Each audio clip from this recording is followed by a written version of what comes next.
ब्रह्मा मुरारिस्त्रिपुरान्तकारी भानुः शिवो सुतो बुधश्च गुरुश्च शुक्रः शनिराहुकेतवः सर्वे ग्रहा शान्तिकरा भवन्तु। आदित्यादि नवग्रहेभ्यो नमो नमः। मित्रों, शनिवार चतुर्दशी तिथि, शुक्ल पक्ष, सूर्य दक्षिणायन, प्रातःकाल 9 बजे ज्योतिषपुंज टीवी लाइव पर आपका स्वागत है। मित्रों, जैसे आप जानते हैं कि हम हर शनिवार के दिन प्रातःकाल 9 बजे ज्योतिषी सूत्रों का बखान करते हैं, गुणगान करते हैं और उस परम श्रेष्ठ प्रातः स्मरणीय महर्षि पराशर जी महाराज को याद करके नमन करते हैं, वंदन करते हैं और उनके द्वारा प्रतिपादित जो सूत्र हैं उनका हम गुणगान और बखान करते हैं। और यह कार्यक्रम जो हर शनिवार के दिन होता है प्रातःकाल, यह केवल और केवल इस ज्योतिषी विधा को वैदिक ज्योतिषी विधा पद्धति को और अधिक प्रखर बनाने के लिए जो मित्र, जो ज्योतिषी बंधु प्रैक्टिस करते हैं, पढ़ाते हैं, पढ़ते हैं, उनके लिए ये और भी स्मरणीय हो, उनके लिए यह और भी औषधीय रूप से भी गुणकारी हो। अर्थात वो जो प्रिडिक्शन करते हैं, क्योंकि अल्टीमेट काम क्या है, आपने बहुत सी कैलकुलेशन कर ली, अल्टीमेट तो प्रिडिक्शन ही है। उस प्रिडिक्शन करने में, फलित करने में उनको और अधिक सहायता मिले और उनका level of prediction, accuracy level और अधिक बढ़े। उसी लिए इन तथ्यों को हम उजागर करके, इनका बखान करके और अधिक प्रेरणा के रूप में सभी के लिए यह लाभदायी हो, गुणकारी हो, इसी उद्देश्य से इस प्रोग्राम को करते हैं। मित्रों, विभिन्न ये कई लंबे समय से, मुझे लगता है लगभग 2 वर्षों से रेगुलर यह प्रोग्राम चलता है और बहुत से तथ्य हम जान चुके हैं। अब आज हम जानेंगे कि जातक किस योनि में जन्म लिया हो, 14 योनियां हैं और उस जन्म में लिए हुए जातक का, उस योनि के जन्म का, उसके जीवन काल पर क्या क्या प्रभाव पड़ सकता है, पड़ने की प्रबल संभावना है, इन्हीं का हम बखान करते हैं। मित्रों, ये जो हम विवाह के लिए अष्टकूट मिलान करते हैं, या जो साधारण सी भाषा में कहते हैं कि जी गुण मिला दो, गुण मिलान करते हैं, उन्हीं में एक महत्वपूर्ण अंग, उन 8 अंगों में वर्ण से लेके नाड़ी तक एक एक अंक बढ़ता जाता है। पहला अंक वर्ण का और सबसे अधिक अंक हमारे नाड़ी के हैं 8 हैं। कुल मिलाकर 36 गुण होते हैं। उन गुणों में मिलाने का प्रावधान तो है, लेकिन बहुत से विद्वान, बहुत से ज्योतिषी केवल मिलान करके निकाल देते हैं आज के कंप्यूटर के युग में, या केवल नक्षत्र से मिलान करके लगभग इतने गुण आएंगे, वो जो चार्ट पंचांग में दिया है उससे करते हैं। मित्रों, वह काम केवल शॉर्टकट मेथड है। चाहे कंप्यूटर से कर दो आप गुण निकाल के, या पंचांग से निकाल लो, गुणों में बहुत ज़्यादा फर्क नहीं पड़ता है। कभी कभी आधे से 1-1.5 गुण का फर्क आ जाता है वो कैलकुलेशन, क्योंकि नक्षत्रों के चरणों की विधा से। लेकिन जब इसको हम वास्तविक रूप में प्रयोग करते हैं, इसका फल क्या है, क्यों हम इस अष्टकूट मिलान में भी इतनी इंपॉर्टेंस दी, अर्थात 2 परिवार, 2 शरीर, 2 आत्माएं, 2 विभिन्न लिंगी एक होंगे, विवाह होगा, उसके बाद क्या फल प्रतिपादित होने हैं, उसके लिए भी इसकी इंपॉर्टेंस दी है। तो जन्म लिए उसको कौन सी योनि मिली है उसका तो फल बहुत ही जानना बहुत ही जरूरी है। तो इस तरह से कुल 14 योनियां हैं। इससे पहले हमने 3 गणों की बात की थी। तो उन 14 योनियों में हम देखते हैं एक नक्षत्र 2 नक्षत्रों की एक योनि दी गई। अब किस नक्षत्र में जन्म लिया है उसी नक्षत्र से के आधार पर उसको योनि प्राप्ति होगी। कोई नादिया मलिक हैं, वो लिखती हैं आर यू एस्ट्रोलॉजर? जी नादिया जी, मैं एस्ट्रोलॉजर तो नहीं हूँ पर एस्ट्रोलॉजी का पुजारी हूँ। पराशर महाराज का मैं अपना एकलव्य की तरह शिष्य मानता हूँ और क्वेश्चन कभी नहीं होगा इसमें। वो उनका लिखती भी है बड़े सटीकता से, क्वेश्चन का आंसर दिया है नहीं, क्वेश्चन का आंसर नहीं दिया जाएगा। क्वेश्चन के आंसर के लिए आप पर्सनल कंसल्टेंसी फीस के साथ कर सकते हैं। यह केवल ज्योतिष को पढ़ाने के लिए है, ज्योतिष को समझाने के लिए है। It is only a matter of teaching the astrology divine science for the great learners, for the knowledge holding astrologers, for the learned people, and also for the new beginners who are in the study or who are clean, who have inclination to know, to learn to this astrology, this divine science, and it is helpful for them only. Therefore, sorry for disappointing you. No question will be taken over here, but certainly I am a student, I am a scholar, I am a priest of astrology. Thank you. Now हम बात करेंगे अपने subject में कि जिस नक्षत्र में जन्म लिया है, जैसे हमने उसकी गणों की बात की थी, उसी तरह से हम नक्षत्रों के जन्म के आधार पर ही डिसाइड करते हैं। हम नहीं डिसाइड कर रहे, ये महर्षि पराशर के द्वारा दिए हुए सूत्र हैं। हम तो उन सूत्रों का सूत्रपात करते हैं, आकलन करते हैं, व्याख्या करते हैं और उनको प्रयोग में लाने की कोशिश करते हैं और करनी भी चाहिए, जो अवश्यम भावी है। चलिए, अब यदि जातक का जन्म 14 योनियां हैं हमने जान ली, जातक का जन्म अश्विनी नक्षत्र में हुआ हो या शतभिषा नक्षत्र में हुआ हो तो उस जातक को अश्व योनि प्राप्त हुई। अश्व का मतलब है घोड़ा, अश्व का संस्कृत का शब्द है, उसका मतलब है घोड़ा। अश्व योनि में जन्म लिया हुआ जिसका अश्विनी नक्षत्र और या शतभिषा नक्षत्र दोनों में से किसी एक में जन्म हुआ हो, उसको अश्व योनि प्राप्त होगी। तो वह अश्व योनि में जन्म लिया जातक कैसा होगा? वो अष्टकूट मिलान में, गुण मिलान में तो हमने जान लिया उसको कितने मिले, पूरे मिले, आधे मिले, 0 मिला, जो भी मिला। लेकिन उस नक्षत्र में जन्म लेने के बाद उसका अष्टकूट मिलान के अलावा और क्या क्या बातें उसमें हैं। घोड़े का नाम है अश्व। घोड़े का जो कैरेक्टर कैसा है? स्वतंत्र है, चलता है, भागता है, तेज है। तो वह तेज वाला, स्वतंत्रता का इच्छुक, मालिक का भक्त, अर्थात गुणकारी है। और महाराणा प्रताप का अश्व की बात अगर आपने सुनी हो, कुछ कविता, कुछ कथा, कुछ दंत कथा, कुछ वास्तविक कथा याद हों, या महारानी लक्ष्मीबाई की बातें जानी हों, तो घोड़ा कैसा था, चेतक कैसा था, वो दोनों महापुरुषों के, चाहे महाराणा प्रताप महाराज हों या महारानी लक्ष्मीबाई हों, उनके अश्व कैसे थे? वीर थे, भागने वाले थे, है ना। तो इतने तेज भागने वाले थे कि वो धूल चटा देते थे दूसरों को और अपनी टापों से, अपने पैरों से कुचल भी देते थे युद्ध में। अर्थात कौशलता प्राप्त वीर और प्रतापी वो जातका में, अश्व योनि में जिसका जन्म हुआ है, ऐसे गुण होते हैं। और वो कैसे, चेतक की और बात हमने की, या दोनों इनके घोड़ों की बात कैसे थे? अपने मालिक की, स्वामी की, स्वामिनी के भक्त भी होने वाले। दूसरा कोई लगाम खींचेगा नहीं चलते थे वो।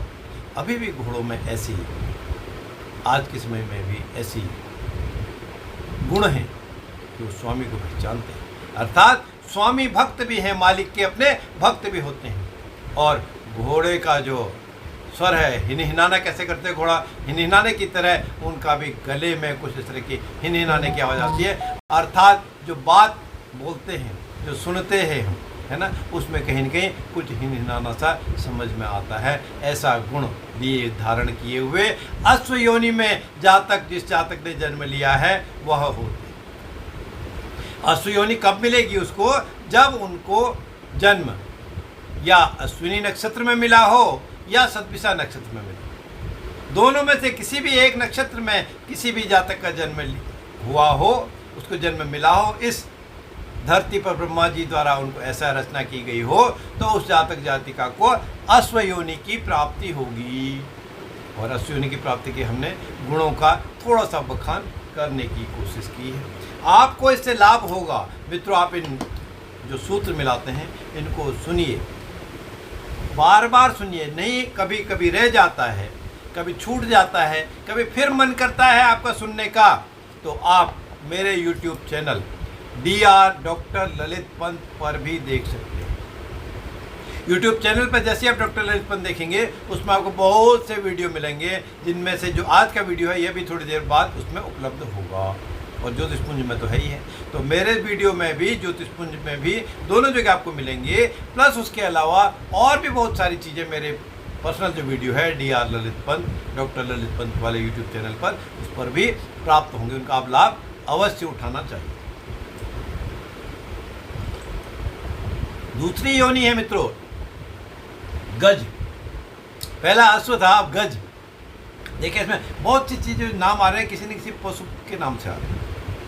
गज, गज का मतलब क्या है? गज का मतलब है हाथी, बड़ा, है ना। और पहले तो हम जान लें कि किस नक्षत्र में जन्म लिया हो, क्योंकि इसका आधार तो जन्म नक्षत्र है। किस नक्षत्र में जन्म लिया हो जातक जातिका ने, उसको गज योनि की प्राप्ति होगी। गज अर्थात हाथी। हाथी का मतलब क्या है? बड़ा, विशालकाय, सौम्यता लिए हुए, लेकिन हाथी को चिढ़ा दिया जाए, हाथी मदमस्त हो जाए तो फिर वो पागल हो जाता है, फिर छोड़ता है। तो ऐसे जातक जातिका यदि रेवती नक्षत्र में जन्म लिया हो या भरणी नक्षत्र में जन्म लिया हो, तो उनको गज योनि की प्राप्ति होगी। और गज योनि की प्राप्ति होने वाला जातक कैसा होगा? उसमें हाथी के गुण तो। रेवती भरणी नक्षत्र में जन्म लिए हुए जातक को गज योनि प्राप्त हुई, और गज योनि में जन्म लिया हुआ जिस जातक जाति को गज योनि मिली है, उसका जो शरीर सौष्ठव है, मन है, वचन है, कर्म है, बड़े होते हैं, मजबूत होते हैं, कठिन कार्य भी करने वाले होते हैं और ताकतवर हो गया। जो कठिन कार्य भी करने वाले होते हैं उसको हर कोई उससे प्रसन्न रहता है, उसको दूसरों का भी प्रिय रहता है। अर्थात राज दरबार में भी प्रिय से मतलब आशीर्वाद किससे मिलेगा? बड़े लोगों से। सम्मान किससे मिलेगा? बड़ों से। और मान सम्मान के अलावा उसको प्रचुरता से धन संपत्ति हो, नेम फेम हो, वो सारी चीज़ों की प्राप्ति भी होगी। और जब प्राप्ति भी होगी, मान सम्मान भी मिलेगा। भोजन की तो ज़रूरत होती है, उसका भोजन भी बहुत अधिक होता है।